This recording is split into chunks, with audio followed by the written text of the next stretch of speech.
Hi guys, how are you? This is Lois. Welcome back to my channel. I hope you're well and safe wherever you are. I am here with very good immigration updates because I want to tell you about the new immigration numbers. That is the budgets that have been released for people who will be welcomed into Canada in 2023 to 2025. Okay, so guys, I am a regulated Canadian immigration consultant and I'm based here in Calgary, Alberta. I don't have offices anywhere in the world. Please guys, I serve everybody from all over the world and I serve them online. So if you need my services, I hope that you can book a consultation on our website www.mileleimmigrationservices.ca. Now let us get going and I let you know these numbers, and then I'll also tell you the immigration programs that will be taking the lion's share of these numbers, so that you can adjust yourselves accordingly, guys. Okay, now the Canadian government yesterday released the new numbers of people they plan to welcome between now and 2025. But oh boy, right now it's already end of 2022, so we shall be focusing on 2023 to 2025, guys. Okay, so, as the Canadian economy continues to grow, there's always a growing need for the workforce. And I know a lot of you are always asking, like, why is Canada always inviting people? Is it that it's not a good place? Let me tell you guys, Canada is an immigrant country.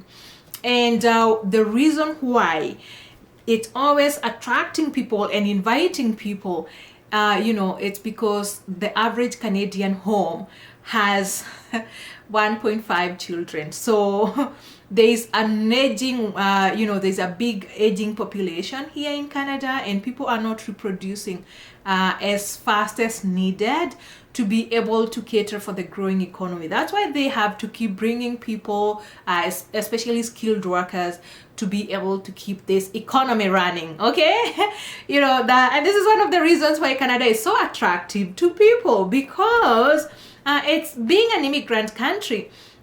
It's quite diverse and people feel welcome and at home.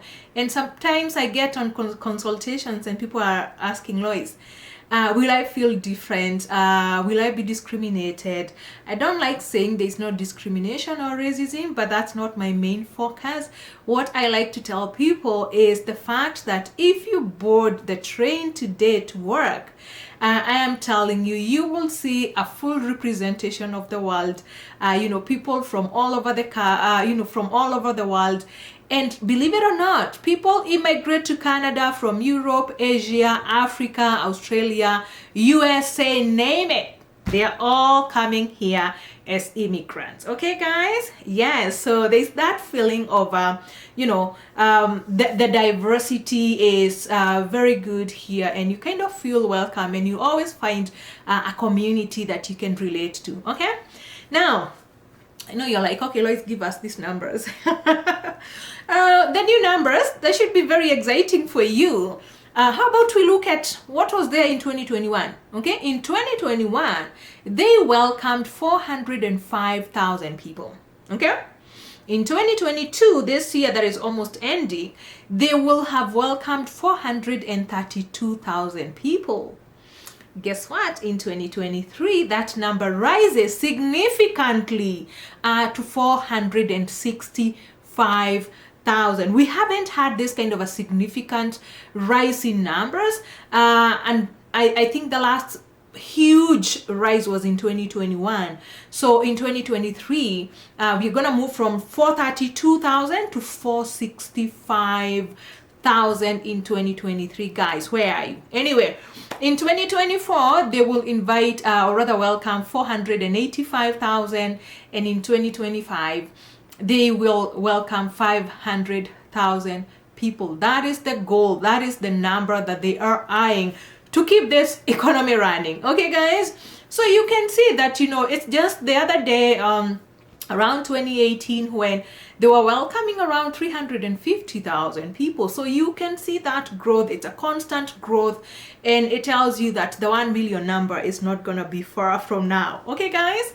Anyway, so why these numbers, and which immigration programs actually take these numbers. So you find that the Canadian government has 3 goals when it comes to immigration and these numbers. The first and main goal, of course, is to grow the economy. The second goal is to reunite families. And the third goal, but not the least, is to resettle refugees from abroad. Okay, how about we look at the growing economy?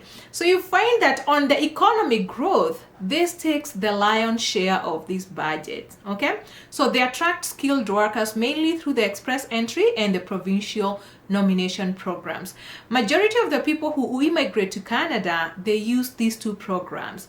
They are eligibility based mostly, and the factors that are considered, of course, they are age, education, work experience, languages, adaptability, and occupations in demand.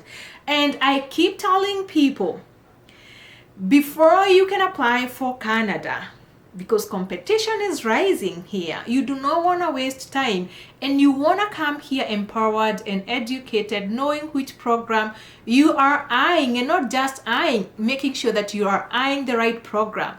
So it's very important that you understand how eligible you are, because regardless what anybody tells you, whether it's an agent, whether it's a consultant like me, or whether it's a lawyer, if we tell you that we are gonna bring you here on some kind of packages, we are lying to you.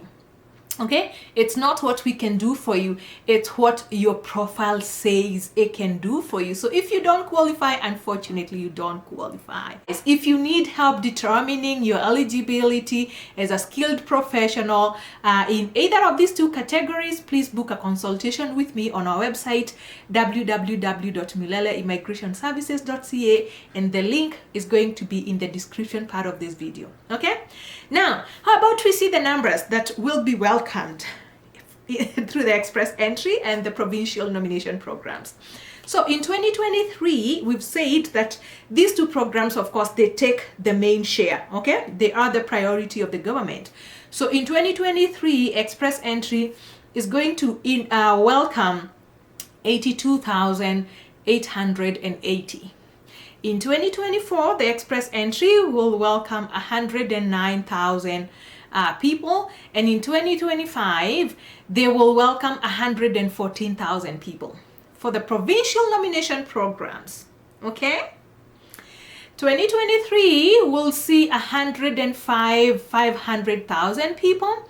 2024 will see 110,000 people, and 2025 they will welcome 117,500 people. Okay guys, now look at those numbers. When you look at the express entry numbers on one hand and the PNP numbers on the other, you realize that they are actually giving more preference and more budget, onto the provinces, because provinces are able to get people who have the intent to live in that province and meet the individual provincial requirements on the workforce. Okay, now let us go now to family reunification. Okay, that was the other reason that they keep inviting people, the other government goal here.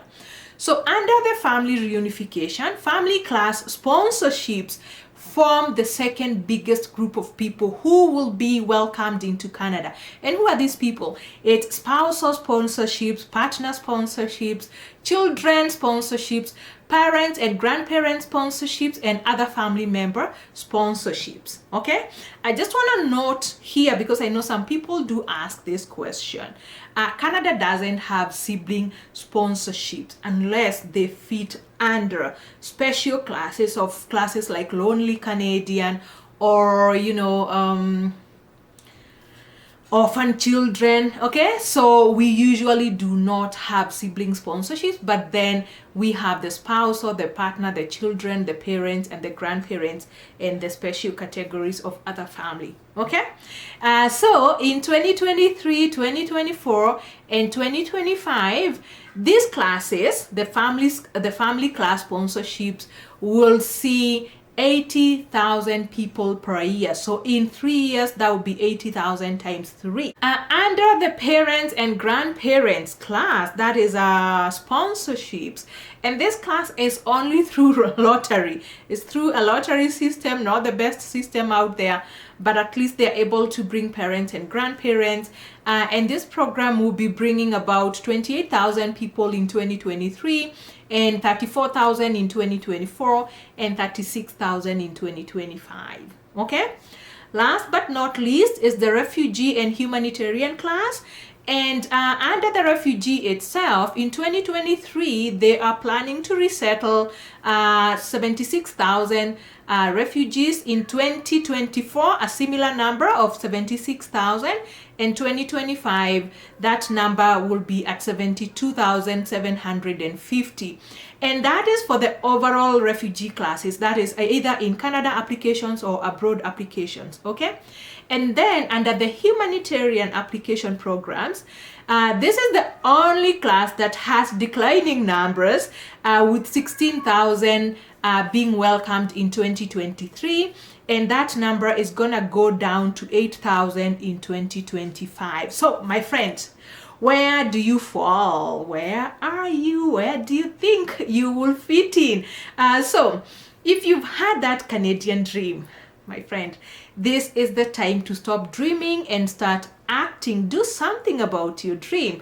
There have been very positive changes, especially on the skilled worker classes.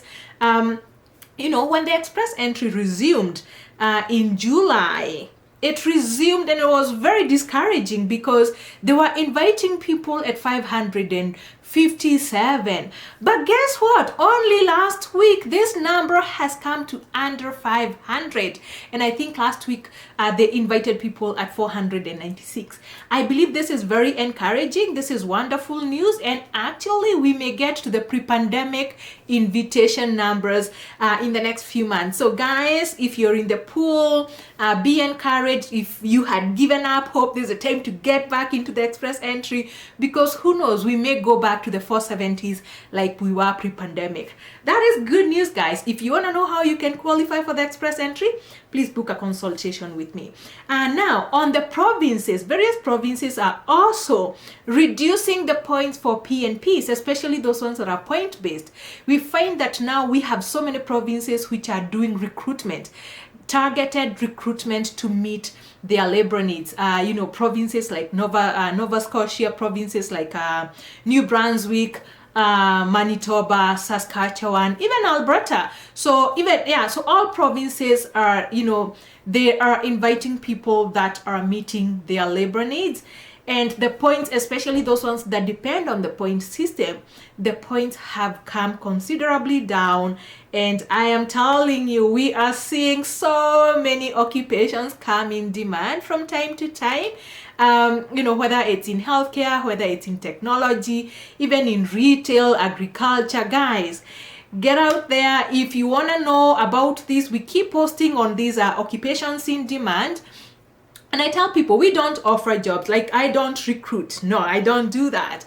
But we do post jobs of the occupations in demand for the people who want to be considered for provincial nomination. And that is one of the best programs that you can have out there, because you will come here as a permanent resident, not just for you, but for you and your family. So guys, keep checking out our Facebook page. That is where we post on these occupations in demand. We've been posting a few the last 2 weeks. Please, you may want to head on to our Facebook pages. We are gonna list our Facebook pages at the description part of this video. Please head on there. You may want to go back to 2 weeks ago. We have posted so many occupations which are in demand, and I'm requesting that please book a consultation. Okay, all right. So the other and the last thing that I want to touch on is the fact that students are, of course, coming to Canada day in, day out in large numbers. And, you know, coming to Canada as a student, it's always a shortcut to permanent residency. So if that is you, if you're not meeting the qualifications of all these programs that we just talked about here, you may want to consider coming here as an international student, because you will almost guarantee yourself a pathway to Canadian PR upon graduation. So guys, I just want to ask you, if you haven't subscribed, please do subscribe, like, and share. And thank you for watching, and I will see you in my next video. Bye now.